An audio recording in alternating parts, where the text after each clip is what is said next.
जम्मू कश्मीर के पूर्व मुख्यमंत्री और नेशनल कॉन्फ्रेंस उपाध्यक्ष उमर अब्दुल्ला ने राज्य का दर्जा बहाल करने की मांग की है। एक बार फिर से इस मांग को अब तेज कर दिया गया है और इस मांग को लेकर केंद्र सरकार पर तीखा हमला बोला। उन्होंने कहा है कि केंद्र ने सुप्रीम कोर्ट को वादा किया था कि ये प्रक्रिया 3 पक्षीय होगी।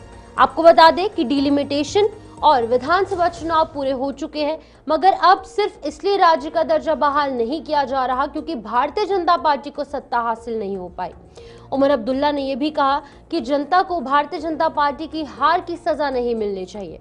अब देखिए, जम्मू में तो सत्ता जो है वो यहाँ पर ज्यादा वोट और ज्यादा विधायक, ज्यादा सीटें भारतीय जनता पार्टी के पक्ष में है, लेकिन 29 सीटें पाने के बावजूद भी भारतीय जनता पार्टी सरकार बनाने में नाकाम रही, क्योंकि नेशनल कॉन्फ्रेंस ने पूर्ण बहुमत के साथ पूरे जम्मू कश्मीर के अंदर सरकार बनाई और अब राज्य का दर्जा बहाल करने की मांग अब नेशनल कॉन्फ्रेंस की तरफ से भी तेज हो चुकी है।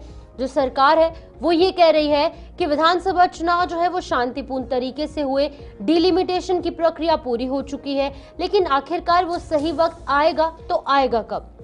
उन्होंने सवाल खड़े किए हैं कि आखिर जम्मू कश्मीर को राज्य का दर्जा वापस क्यों नहीं मिल रहा है, ये रोका क्यों जा रहा है, जबकि जनता और लोकतंत्र दोनों ही इसकी मांग कर रहे हैं। विपक्ष का यह भी कहना है कि अब समय आ चुका है जब केंद्र को अपने वादे पर अमल करते हुए राज्य का दर्जा बहाल करना चाहिए। अब देखिए, सेंट्रल गवर्नमेंट जो है वहां पर भारतीय जनता पार्टी एनडीए की सरकार है और जम्मू कश्मीर के अंदर नेशनल कॉन्फ्रेंस की सरकार है और नेशनल कॉन्फ्रेंस के जो उपाध्यक्ष हैं और सीएम जम्मू कश्मीर के वो मांग दोहरा रहे हैं कि जम्मू कश्मीर को स्टेटहुड का दर्जा वापस मिलना चाहिए, क्योंकि पार्लियामेंट के अंदर अमित शाह द्वारा साफ कर दिया गया था कि जम्मू कश्मीर को स्टेटहुड का दर्जा मिलेगा, 370 की बहाली नहीं होगी। लेकिन अब सही वक्त का इंतजार किया जा रहा है, अब क्योंकि जम्मू कश्मीर के लोग और लोकतंत्र की ये डिमांड है कि जल्द से जल्द स्टेटहुड वापस लाया जाए, ऐसा कहना है सीएम उमर अब्दुल्ला का।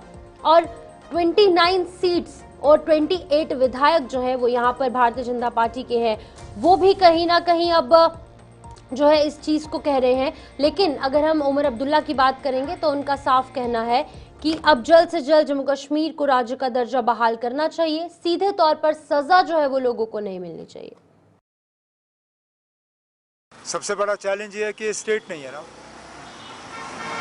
हम तो उम्मीद कर रहे थे कि जिस तरह जम्मू कश्मीर के लोगों को एक वादा किया गया था और यहाँ तक कि सुप्रीम कोर्ट को भी ये बात कही गई थी कि ये 3 जो है स्टेप प्रोसेस होगा, पहले डिलिमिटेशन, फिर इलेक्शन, फिर स्टेटहुड।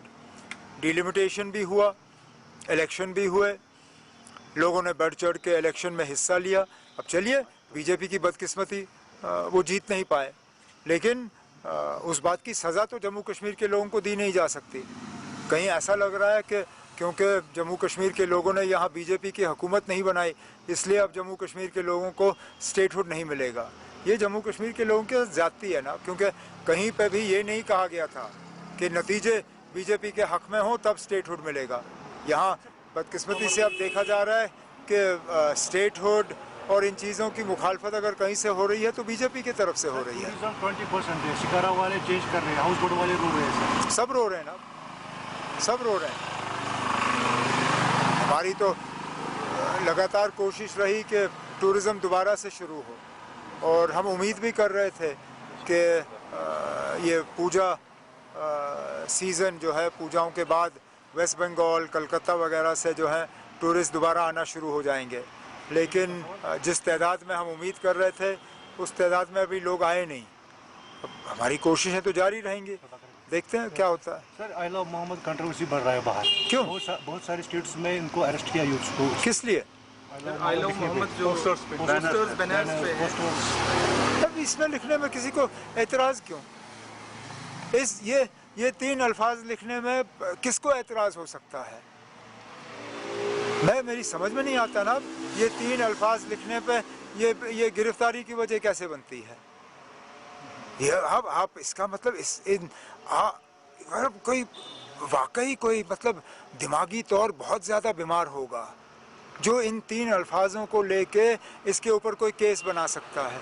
इस पर तो कोई केस और मैं तो चाहूँगा कि अदालत फटाफट इस चीज़ को जो है दुरुस्त करें। ये कहीं पे भी ये 3 अल्फाज लिखने आई लव मोहम्मद कहाँ से गैर कानूनी है ना? अगर 1 मिनट के लिए आप इसको एक मज़हब के साथ जोड़ देते हैं तब भी इसमें क्या गलती है ना? क्या बाकी मज़हब जो हैं अपने रहनुमा, अपने जो मजहबी जो हमारे ये हैं हाँ, उनके बारे में नहीं लिखते?